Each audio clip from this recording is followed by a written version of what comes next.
오늘은 이제 눈의 노화를 좀 우리가 다루고 있죠. 일단은 눈의 노화 때문에 많이 생기는 병들이죠. 사실 황반변성, 백내장, 녹내장. 실제로 이 모든 질환들 비율이 한 이제 50대를 넘어가면서 60대 이렇게 점점 이렇게 급가속해서 확 올라갑니다. 이제 그 이유가 뭘까? 그 중에서도 이제 오늘은 이제 유리체에 대해서 조금 제가 다뤄보려고 그래요. 유리체 그러면은 망막 수술하신 분들은 당연히 알지만은 유리체는 수술할 때 무조건 제거하는, 없어져야 되는. 그게 아무래도 조금 유리체는 사실 있으나마나는 왜 우리가 맹장이 뭐 아프면 떼잖아요. 그래서 그런 식으로 생각하는 경향이 저도 좀 있었어요. 이제 유리체 말 그대로 유리 같은 체, 어떤 덩어리 이런 게 그냥 바디라고 보통 표현하는데 유리체가 어떤 역할을 할 것인가를 오늘 잠깐 설명을 좀 해드리려고 그래요. 네, 일단은 이제 눈이 이렇게 각막이 있겠고 이제 홍채가 있고 수정체가 있고 그 뒤 큰 공간이 있죠. 이 공간을 유리체 공간이라고 하고 비트리오스 캐버티라고 영어로 많이 표현하죠. 그죠? 이게 어마어마한 큰 공간이에요. 이걸 우습게 우리가 알았다는 생각이 솔직히 하게 되는 거죠. 근데 조금 이제 갈수록 이 기능들이 밝혀지기 시작하면서 놀라운 기능이 있다는 걸 알게 된 겁니다. 실제로 유리체는 이제 광학적 투명도를 제공해줘요. 여기 보면은 섬유가 이제 콜라겐 섬유가 엄청 이게 들어있는데 이 구조로 이렇게 되어 있습니다. 만약에 유리체가 문제가 생겨가지고 탁 어딘가로 이탈했나 어디로 이탈하겠어요? 이쪽으로 수정체 쪽으로 떨어지게 돼 있어요. 그리고 이런 구조의 특성상 수정체에 반대 영향을 미치고 이게 손모체 모양 여기 영향 줄 수밖에 없겠죠. 망막에 영향 줄 수밖에 없는 거예요. 이게 그렇게 중요한 역할을 하는 거죠. 이제 이게 조금씩 이제 박리가 일어나기 시작하면서 이렇게 비문이 발생할 수 있고 주로 이제 근시가 생기면은 더 늘어난 공간 물로 채워지겠어요. 물로 채워지는 거죠. 아니면 이게 이제 꼭 따라서 가다 보면 가운데가 우두두두하게 왜 솜을 가운데 뜯으면 솜 가운데가 뜯기죠. 그런 현상이 발생할 수밖에 없고 또 더 나아가서는 이제 여러 가지 이제 뒤에 더 이제 후부가 완전히 떨어져 나가는 후부 유리체 박리 이렇게 나타날 수 있고 그게 이제 여러 가지 이제 영향을 줄 수가 있다. 유리체 구조의 특성과 대사 역할에 대해서 좀 더 심층적으로 알아보면은 일단은 유리체는 99% 가까이가 물입니다. 물이 맞고요. 그리고 콜라겐이 느슨하게 퍼져 있고 그다음에 히알루론산, 단백질 그리고 소량의 히알로사이트라는 세포들이 있어요. 그래서 이 세포층이 늘어나거나 아니면 위험증이 생기면은 이런 게 더 늘어날 수도 있습니다. 유리체를 높은 투과성을 가진 매질로 만들고 그 물질이 확산을 통해서 이동할 수 있게끔 설계가 되어 있는 그런 구조가 되어 있어요. 특히 망막 중에서도 혈관이 없는 부위죠. 되게 중요한 중심화 부분.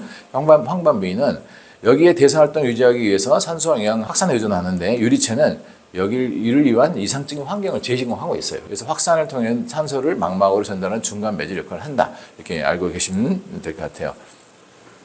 그리고 또 한 가지는 이게 외부에서 여기 혈당이라든지 또 공기 중에 산소에 의한 산화의 손상, 각종 염증 이런 어떤 공격이 들어왔을 때 눈에는 방수부터 시작해서 순환이 계속 이루어지면서 여기 보시면은 여러 가지 활성산소들을 차단할 수 있는 시스템이 돼 있어요. 그래서 이렇게 여기 특히 이제 비타민 C나 글루타치온이 많이 들어가 있는데 여기에 전달이 잘 안 되면 녹내장이 되는 거고 여기 전달 안 되면 황반변성이 자꾸 나빠지겠죠.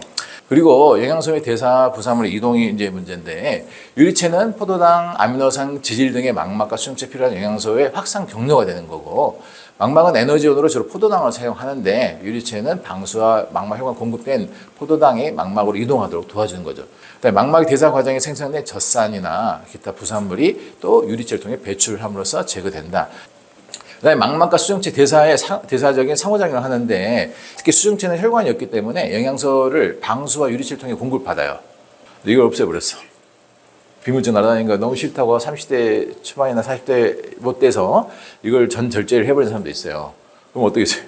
백내장이 반드시 올 수밖에 없죠. 영양 공급을 못 받으니까. 그래서 이게 다 없애고 나면 보통 3, 4년 정도 지나면은 이제 백내장이 온다 이렇게 본 게 정설인데 이러한 유리체가 이제 대사 작용을 돕는 게 굉장히 중요한데 이게 제거되면은 망막의 산소, 영양소 공급이 떨어지고 망막 건강이 나쁠 수가 있고 또 특히 당뇨성 망막증 이런 환자의 경우 싹 다 한번 제거하고 나면은 이게 더 악화가 되는 경우가 발생할 수 있다는 거죠. 그게 이제 문제가 된다고 볼 수 있습니다.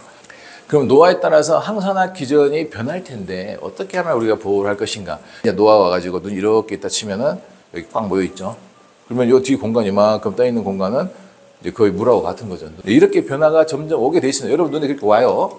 그러면은 그거를 어떤 의미가 있고 어떻게 우리가 관리하면 되겠느냐 생각해야죠. 또 이렇게 유리체가 계속 노화가 되면은 이제 우리 그 피 속에 있는 혈중에 있는 항산화의 농도의 영향을 크게 받을 수밖에 없어요. 그럴 수밖에 없죠. 유체가 넓게 공간을 잘 보관하면 좋은데 이게 줄어들어서 보관이 잘 안 되면은 혈액 내 농도에 따라서 눈 농도도 같이 이제 연동되기 시작하는 거죠. 확산 경로가 변화되어 있고 저장력이 감소되어 있고 산화시스에 대한 민감도가 같이 높아져 버렸어요. 왜? 계속 항산화제가 부족해 있으니까 민감도는 당연히 높아지겠죠. 그렇다면 뭐다?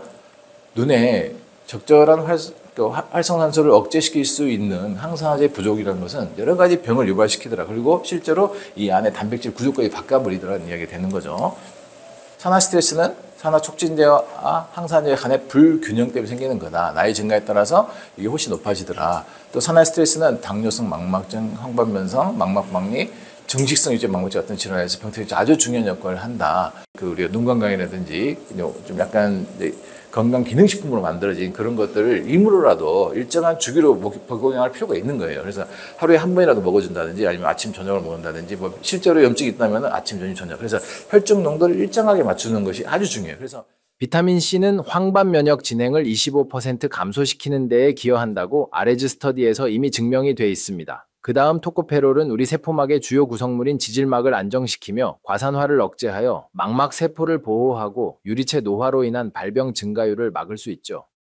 루테인과 지아잔틴은 베타카로틴 대신 소개된 약으로 황반 색소를 구성하고 있습니다. 시금치와 같이 잎이 열십자로 자라는 십자화 채소들에게서 검출되고 음식으로 조리를 해서 먹으면 눈 건강에 많은 도움이 됩니다. 마지막으로 밀양원소 중 아연 같은 경우에는 슈퍼록사이드 디스뮤타아제, 줄여서 SOD가 우리 몸에 있는 항산화 효소의 보조인자로 사용되기 때문에 마찬가지로 필수적이라고 할 수 있습니다. 나머지 세세한 이야기는 다음 시간에 더 재밌게 해보겠습니다. 감사합니다.